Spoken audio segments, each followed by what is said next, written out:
मुर्दों की आहट कहानी। बिलोरा गांव का कब्रिस्तान बहुत ही डरावना था। कोई भी इंसान रात में कब्रिस्तान के अंदर कदम तक रखने की हिम्मत नहीं करता था और इसका कारण था मुर्दों की आहट। जब भी कोई इस कब्रिस्तान से अकेला आता या जाता था तो मुर्दे इसका पीछा करते थे और वो जैसे ही उन मुर्दों की आहट सुनकर पीछे घूमता तो वहीं पर उसकी मौत हो जाती थी।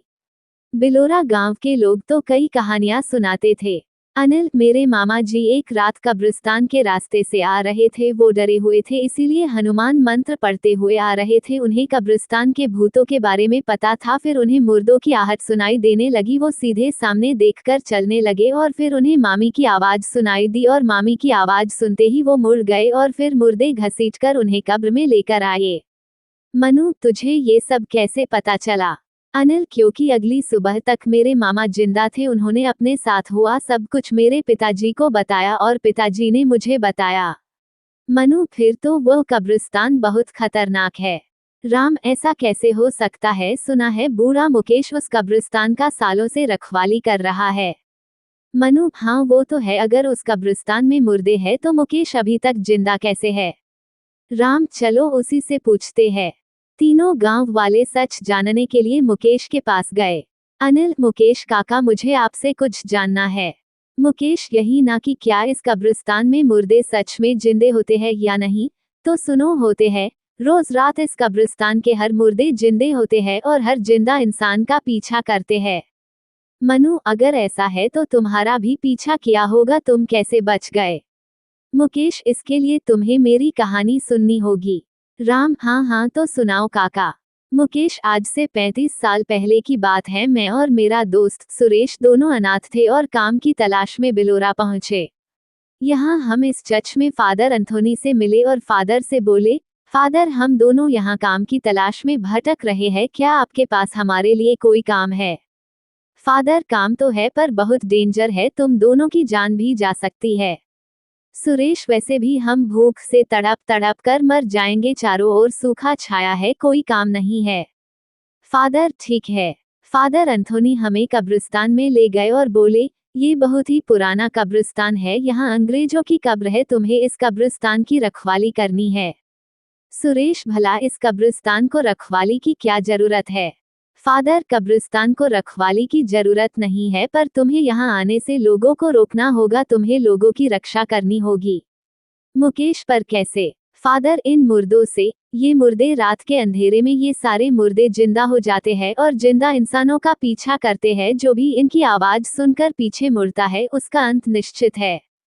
सुरेश, फिर तो वो मुर्दे हमें भी मार डालेंगे। हाँ, अगर पीछे मुड़े तो। इसीलिए तो कहा था कि ये काम जोखिम से भरा है। सोच लो, तुम दोनों ये काम करना चाहते हो या नहीं? हम दोनों के पास कोई और रास्ता नहीं था। पेट की भूख शांत करना ज्यादा जरूरी था, इसलिए हमने हाँ भर दी और उसी रात से हम कब्रिस्तान की रखवाली करने लगे।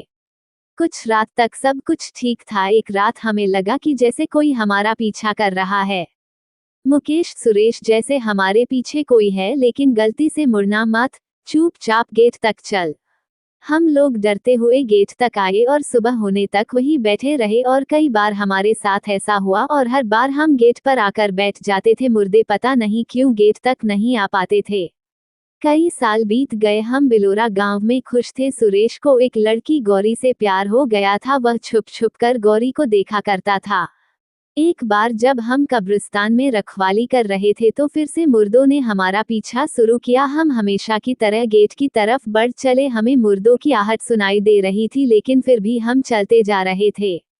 अचानक सुरेश को गौरी की आवाज सुनाई दी, सुरेश, सुरेश, मुझे बचा लो। सुरेश डर गया, उसे ऐसा लगा कि गौरी सच में खतरे में है। दोस्त, पीछे मुड़ना मत, ये मुर्दे हमारे साथ खेल रहे हैं।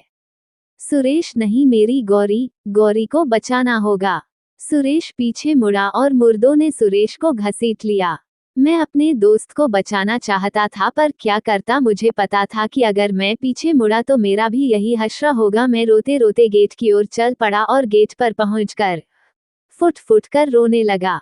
सूरज उगते ही मैं अंदर आया और मुझे बस सुरेश की लाश मिली। गांव के लोग, अरे डरपोक, तू चाहता तो अपने दोस्त को बचा सकता था।